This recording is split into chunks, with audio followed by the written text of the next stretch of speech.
Hello dear students, welcome. स्वागत आप सभी का। प्रिय विद्यार्थियों, आज अपन पढ़ेंगे प्रेम घन की छाया स्मृति, जो पाठ है आपका हिंदी का, उसका अपन यहाँ पे संक्षिप्त परिचय पढ़ने वाले हैं। आइए देखते हैं। तो ये सबसे पहले अपन सामान्य परिचय यहाँ पे देखेंगे।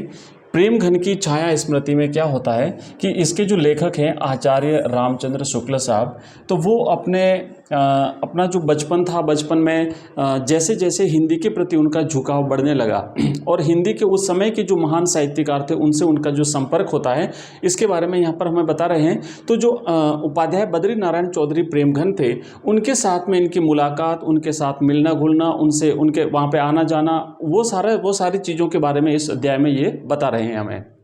तो संक्षिप्त परिचय में जानेंगे कि सबसे पहले तो ये जो इन्होंने निबंध जो लिखा है, ये एक संस्मरणात्मक निबंध है। संस्मरणात्मक निबंध वो निबंध होता है जो स्मृति के आधार पर किसी व्यक्ति के बारे में या फिर किसी स्थान विशेष के बारे में जो लिखा जाता है ना, मेमोरी के आधार पर, स्मृति के आधार पर जो लिखा जाता है, वो संस्मरणात्मक श्रेणी में आता है। साहित्य की विभिन्न विधाएं होती है, जैसे नाटक है, कविता है, कहानी है, इसी प्रकार के जैसे निबंध है। तो इसमें निबंध में होता है एक संस्मरणात्मक निबंध। तो ये जो संस्मरणात्मक निबंध है, पहला तो यहां से ध्यान रखना, क्योंकि प्रश्न बन सकता है कि ये निबंध कैसा निबंध है, तो आप लोग याद रखिएगा, ये एक संस्मरणात्मक निबंध है। नाम है इसका प्रेम घन की छाया स्मृति। प्रेम घन, जिनका पूरा नाम था बद्री नारायण चौधरी प्रेमघन, बद्री नारायण चौधरी प्रेमघन। तो इनसे जो मुलाकात होती है, इनको पहली बार जब देखा जाता है, तो उनके बारे में उपाध्याय बद्री नारायण चौधरी, तो उनके बारे में उनकी स्मृति जो है वो लिखते हैं। शुक्ल जी यानी आचार्य रामचंद्र शुक्ल हिंदी भाषा और साहित्य के प्रति अपने प्रारंभिक रुझानों का बड़ा रोचक ढंग से वर्णन करते हैं। उन हिंदी के प्रति उनका झुकाव बचपन में जो किस तरीके से हुआ था, उसकी यहाँ पे बात कर रहे हैं। उनका बचपन साहित्यिक परिवेश से भरा पूरा था, मतलब बचपन में ही इनको साहित्य का माहौल मिल गया था। इनकी मित्र मंडली ऐसी थी। सबसे पहले परिवार की बात करें तो परिवार में इनके पिताजी जो हैं, ये फारसी के बड़े अच्छे ज्ञाता थे और फारसी का माहौल इनके घर में था, साहित्यिक माहौल था। फारसी के कवियों की उक्तियों को इनके पिताजी जो है वो हिंदी के कवियों की उक्तियों के साथ मिलाते थे, तो इस तरीके का माहौल था। दूसरा ये था कि इनके पिताजी जो है वो रामचरितमानस है, रामचंद्रिका है, केशवदास की रामचंद्रिका, रामचरितमानस तुलसीदास जी की, और साथ ही साथ भारतेंदु जी के जो नाटक थे वो घर में लाते थे, घर के सभी सदस्यों को इकट्ठा करके और उनको सुनाया करते थे। तो माहौल घर से इस प्रकार का इनका क्रिएट हो चुका था। बाल्यकाल में ही किस प्रकार भारतेंदु और उनके मंडल के अन्य रचनाकारों, विशेषतः प्रेम घन के सानिध्य में शुक्ल जी का साहित्याकार आकार ग्रहण करता है। तो बचपन में ही क्या हुआ कि बाल्यकाल में ही इस प्रकार की मित्र मंडली मिल गई, और उसमें विशेष करके जो भारतेंदु हरिश्चंद्र थे, तो भारतेंदु जो थे कवि भारतेंदु और उनके जो उनकी मित्र मंडली थी, जैसे इनकी मित्र मंडली में ये प्रेमघन आते हैं, आचार्य प्रेमघन भारतेंदु जी की मित्र मंडली में। इसी प्रकार से पंडित केशवदास है ना, इस तरीके से जो है पंडित केदारनाथ, तो ये लोग जो इनकी मित्र मंडली में थे, इनसे मिलना, उनके साथ उठना बैठना, उनसे जो है वो प्रेरणा लेना, ये सारी चीज़ें वो करते हैं। तो शुरुआत में ही इनको जो है वो महत्वपूर्ण लाभ मिलना शुरू हो जाता है। उसके अत्यंत मनोहारी झांकी यहाँ पे प्रस्तुत की है। प्रेमघन के व्यक्तित्व ने शुक्ल जी की समवयस्क मंडली को किस तरह प्रभावित किया, हिंदी के प्रति किस प्रकार आकर्षित किया, और रचनाकार के व्यक्तित्व निर्माण आदि संबंधी पहलुओं का बड़ा चित्ताकर्षक चित्रण इस निबंध में इन्होंने किया है। आगे बढ़ेंगे, यहाँ पे देखेंगे अपन। हाँ, वो कह गया है, विशेषकर प्रेम घन के सानिध्य में उनका साहित्याकार निरंतर विकसित होता चला गया। इस निबंध में इस बात का भी वर्णन है कि प्रेम घन के व्यक्तित्व ने किस प्रकार शुक्ल जी की समवयस्क मंडली को प्रभावित किया। समवयस्क का मतलब होता है हम उम्र के लोग, एक उम्र के, है ना, आसपास की उम्र के जो लोग थे वो समवयस्क, उनकी मंडली एक मित्र मंडली बन गई थी। अब यहाँ पे हमें इस अध्याय को क्या करेंगे, कुछ पॉइंट्स के रूप में पढ़ेंगे ताकि सारी चीज़ें आपके दिमाग में कवर कर जाए। तो पहला पॉइंट तो ये है कि आचार्य रामचंद्र शुक्ल जी के घर में साहित्यिक परिवेश था, साहित्यिक माहौल था, और इसको समझने के लिए हम यहाँ पे पढ़ेंगे कि शुक्ल जी के पिताजी फारसी के अच्छे ज्ञाता थे, फारसी भाषा के विद्वान थे।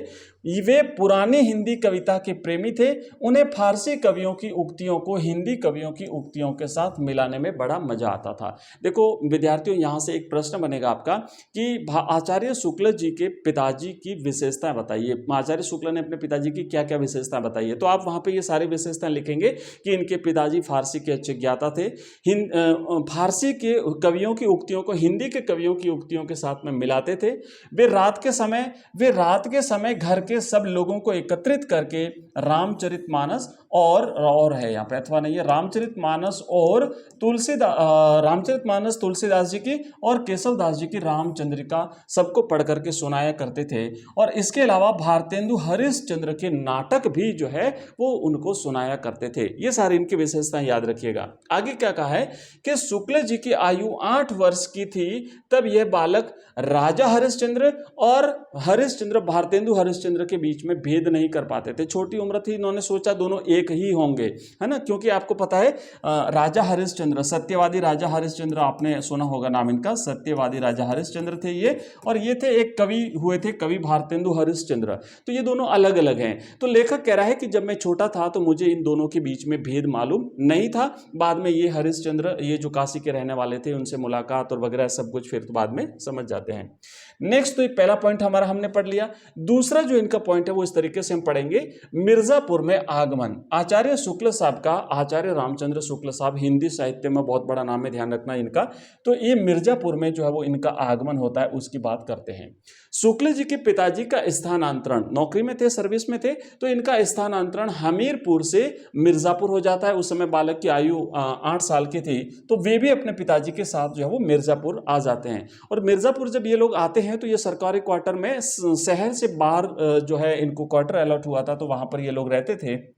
और मिर्जापुर आने के बाद उन्हें पता चला कि भारतेंदु हरिश्चंद्र के एक मित्र यहाँ रहते हैं। अब देखो, भारतेंदु हरिश्चंद्र का नाम तो इन्होंने पहले ही सुन रखा था, क्योंकि इनके पिताजी जो है आचार्य शुक्ल जी के पिताजी भारतेंदु जी के नाटक घर में ला करके इन्हें सुनाते थे। तो एक जाना पहचाना नाम तो हो गया। फिर धीरे धीरे जब यहाँ आए तो पता चला कि जो भारतेंदु हरिश्चंद्र हैं, इनके एक मित्र मिर्जापुर में रहते हैं और उनका नाम था उपाध्याय बद्री नारायण चौधरी। ठीक है, हिंदी के प्रसिद्ध कवि थे बद्री नारायण चौधरी प्रेमघन। एक दिन बालकों की मंडली एकत्रित होकर चौधरी साहब के मकान की ओर चल दी। अब इन्होंने सोचा जब यहाँ पे रहते हैं तो चलो एक बार मिल के आते हैं। तो जो लोग, जो आसपास के बच्चे जो वहीं रहते थे और वो चौधरी साहब के मकान से परिचित थे, उनको एकत्रित किया और चौधरी साहब को देखने के लिए वो उनके मकान की तरफ चल दिए। वे एक बड़े मकान के नीचे जाकर के खड़े हुए।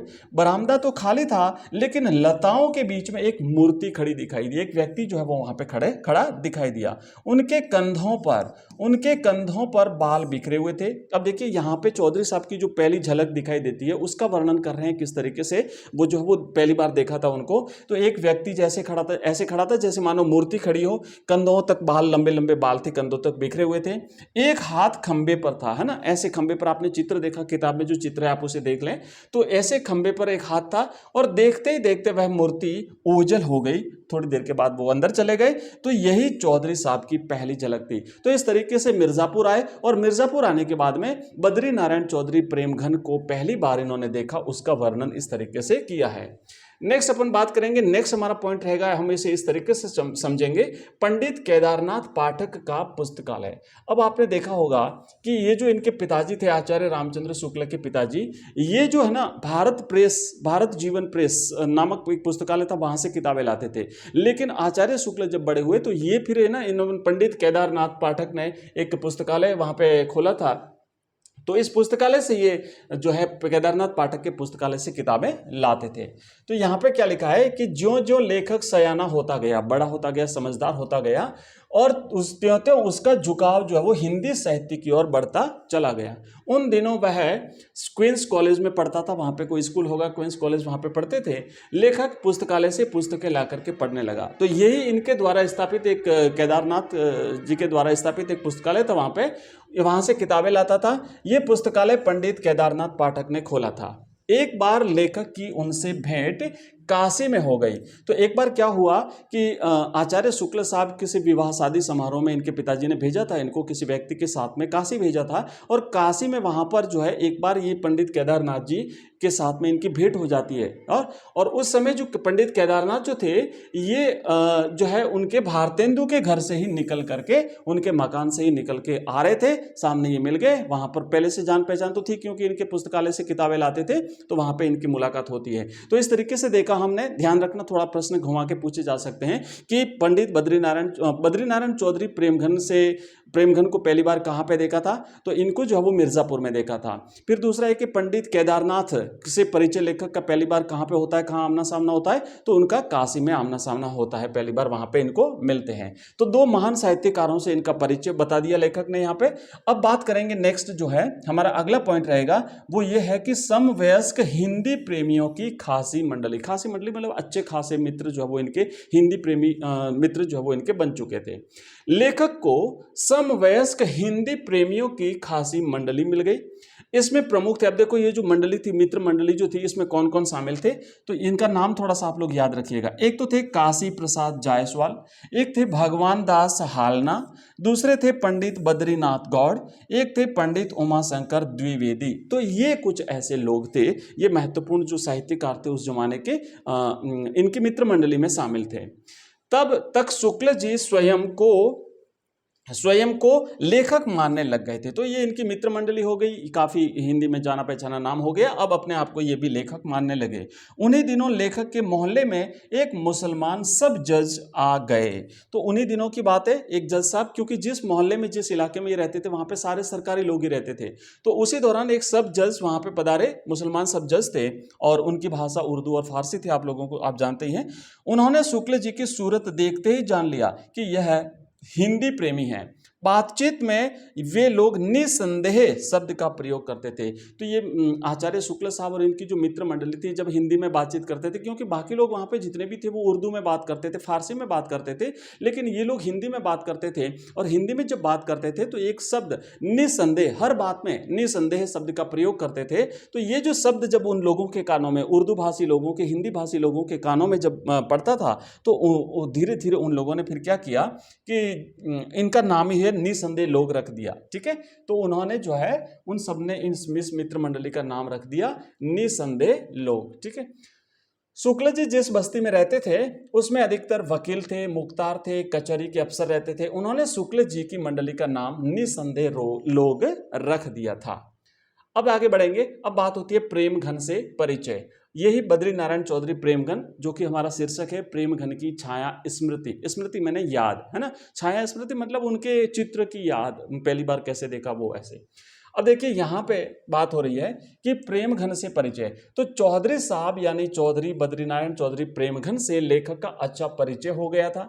चौधरी साहब एक अच्छे खासे रईस थे, उनकी हर अदा से उनका बड़प्पन झलकता था। अब ध्यान रखना, यहाँ से ये प्रश्न बन सकता है कि बद्रीनारायण चौधरी प्रेमघन की विशेषताएं बताइए। तो आप यहाँ पे इनकी विशेषता इन सारी चीज़ों को बता सकते हैं। एक अच्छे खासे रईस थे, उनकी हर अदा से उनका बड़प्पन झलकता था, उनके कंधों तक उनके बाल लटकते थे, उनकी बातों में विलक्षण वक्रता होती थी, वे प्राय लोगों को बनाया करते थे, मूर्ख बनाना, है ना। वे उन दिनों एक प्रतिभाशाली कवि थे जिनका नाम था वामनाचार्य गिरी। अब इनका नाम भी याद रखिएगा, वामनाचार्य गिरी का भी, क्योंकि इस पर भी प्रश्न बन सकता है। कैसे बनेगा मैं भी बताता हूं। तो उसी दौरान एक और व्यक्ति, वहां पे एक और लोग रहते थे जिनका नाम था वामनाचार्य गिरी। ये एक प्रतिभाशाली कवि थे और ये चौधरी साहब के ऊपर एक कविता जोड़ा करते थे, लेकिन अंतिम छंद नहीं बन रहा था, अंतिम पंक्तियां नहीं बन रही थी। तो उन्होंने चौधरी साहब को जब देखा, अपने बरामदे में खड़े हुए, कंधों तक बाल चिटकाए हुए देखा, और तुरंत उन्होंने अपनी कविता पूरी कर ली। क्या पूरी करी? खंभा टेकी खड़ी जैसे नारी मुगलाने की, मतलब खंभे का सहारा लेकर के ऐसे खड़े हैं जैसे मुगलों की नारी। तो इस तरीके से इन्होंने अपनी पंक्ति पूरी की। अब देखो प्रश्न इन पे वामनाचार्य गिरी पे कैसे बनेगा, वो ये है कि या तो इनकी पंक्ति दे दी जाएगी कि भाई ये पंक्ति किसने किसके लिए कही है, तो आप लिखेंगे कि वामनाचार्य गिरी ने ये पंक्ति बद्रीनारायण चौधरी प्रेमघन के लिए कही है। या फिर प्रश्न ये आ सकता है कि बद्रीनारायण चौधरी प्रेमघन के लिए आचार्य वामनाचार्य गिरी ने कौन सी पंक्ति कही थी। तो 2-3 पंक्तियां ऑप्शन में आ सकता है इस तरीके का प्रश्न, तो आप लोग इसे याद कर सकते हैं। नेक्स्ट है लेखक के सहपाठी पंडित लक्ष्मी नारायण चौबे, भगवान दास हालना और भगवान दास मास्टर ने उर्दू बेगम नाम की एक विनोदपूर्ण पुस्तक लिखी। अब थोड़ा सा यहाँ पे एक और प्रश्न बन सकता है, मैं जितने भी जहां जहां से प्रश्न बन सकते हैं वो सारी चीजें आपको बता रहा हूं, आप लोग अच्छे तरीके से इसे याद कर लीजिएगा।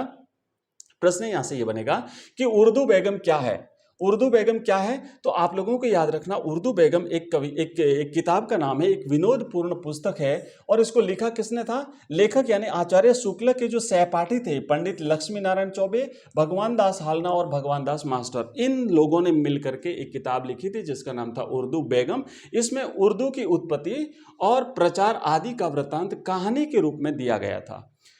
उपाध्याय जी, अब बात करते हैं एक बार फिर से प्रेमघन आचार्य उपाध्याय बद्री नारायण चौधरी प्रेमघन के बारे में। उपाध्याय जी नागरिक को भाषा मानते थे। अब प्रश्न यहां से बनेगा कि वो नागरिक को क्या मानते थे, तो ध्यान रखना नागरिक को भाषा मानते थे या फिर भाषा किसको मानते थे, तो वो नागरिक को मानते थे। उनका कहना था कि नागर अपभ्रंश से जो श्रेष्ठ लोगों की भाषा विकसित हुई है वही नागरिक कहलाई।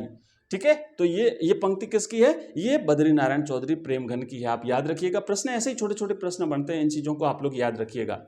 आगे भी क्या कहते हैं कि वे मिर्जापुर न लिख करके वो मिर्जापुर लिखते थे, पूरा र लिखते थे। वो ऊपर वाला ये मिर्जापुर ये नहीं लिखते थे, बल्कि वो लिखते थे मिर्जापुर। और वो इसका अर्थ क्या बताते हैं, वो लिखा करते थे, इसका अर्थ बताते थे। मीर का मतलब होता है समुद्र, जा का मतलब होता है पुत्री, पुर का मतलब होता है निवास या रहना, है ना, पुर का मतलब होता है निवास या रहना। तो मिर्जापुर का अर्थ क्या हुआ, जहां पे लक्ष्मी रहती हो, मतलब लक्ष्मीपुर, है ना। मिर्जापुर का मतलब क्या हो गया, लक्ष्मीपुर, जहां लक्ष्मी का निवास हो, लक्ष्मीपुर। मिर्जापुर मतलब लक्ष्मीपुर, लक्ष्मी का निवास। तो इस तरीके से हमने ये पढ़ा। अब मैं आपको बता दूं प्रिय विद्यार्थियों कि जो हमने ये चैप्टर पढ़ा है, इसी तरीके से हमने आपका पद्य खंड और गद्य खंड दोनों हम इसी तरीके से पढ़ते हैं। कंप्लीट व्याख्या देखते हैं, इसके अलावा हम प्रश्न उत्तर करते हैं, उसके एमसीक्यूज करते हैं, और इस पे जितने भी प्रश्न बन सकते हैं वो अतिरिक्त प्रश्न भी करते हैं, किताब के प्रश्न भी करते हैं। ये सारी चीजें अगर आप एक ही जगह प्राप्त करना चाहते हैं, जैसे ये नोट्स है, ये वीडियो है, इसके क्वेश्चन आंसर, इसके एमसीक्यूज, तो आप हमारा ऐप डाउनलोड कर लीजिए। हमारा ऐप है एजुकेशन राइज नाम से, प्ले स्टोर पर अवेलेबल है, आप वहां से डाउनलोड कर सकते हैं, या फिर इस वीडियो के डिस्क्रिप्शन में लिंक दिया हुआ है, एजुकेशन राइज। ठीक है, एजुकेशन RISE राइज। वहां पे आपको सारे सब्जेक्ट्स जैसे 12th क्लास का हिंदी कंपलसरी, हिंदी साहित्य, English compulsory, history, political science, geography, इन सब के आपको वहां पे कोर्सेज मिलेंगे। और कोर्सेज में हमने लेटेस्ट आपका जो बोर्ड का जो पैटर्न है, उस पैटर्न के अकॉर्डिंग सारा जो टॉपिक वाइज हमने है ना सिलेबस कंप्लीट तैयार जो है वो वहां पे आपको मिलेगा। और जो कंप्लीट सिलेबस है उसमें आप चाहो तो ऑनलाइन टेस्ट भी दे सकते हो, ऑनलाइन टेस्ट भी हमने वहां पे अवेलेबल कराए हैं। तो वहां पे ऑनलाइन टेस्ट देकर के आप रियल एग्जाम टेस्ट देकर के आप अपनी तैयारी को परख सकते हैं। और इसके अलावा PDF वीडियोस मैंने सब कुछ बताया वहां पे मिलेगा। ये सबकी जो है ना रेट मात्र 99 रुपए है, ओनली 99 रुपए के साथ हम आपको ये पूरा कोर्स दे रहे हैं, फुल 1 साल की वैलिडिटी के साथ।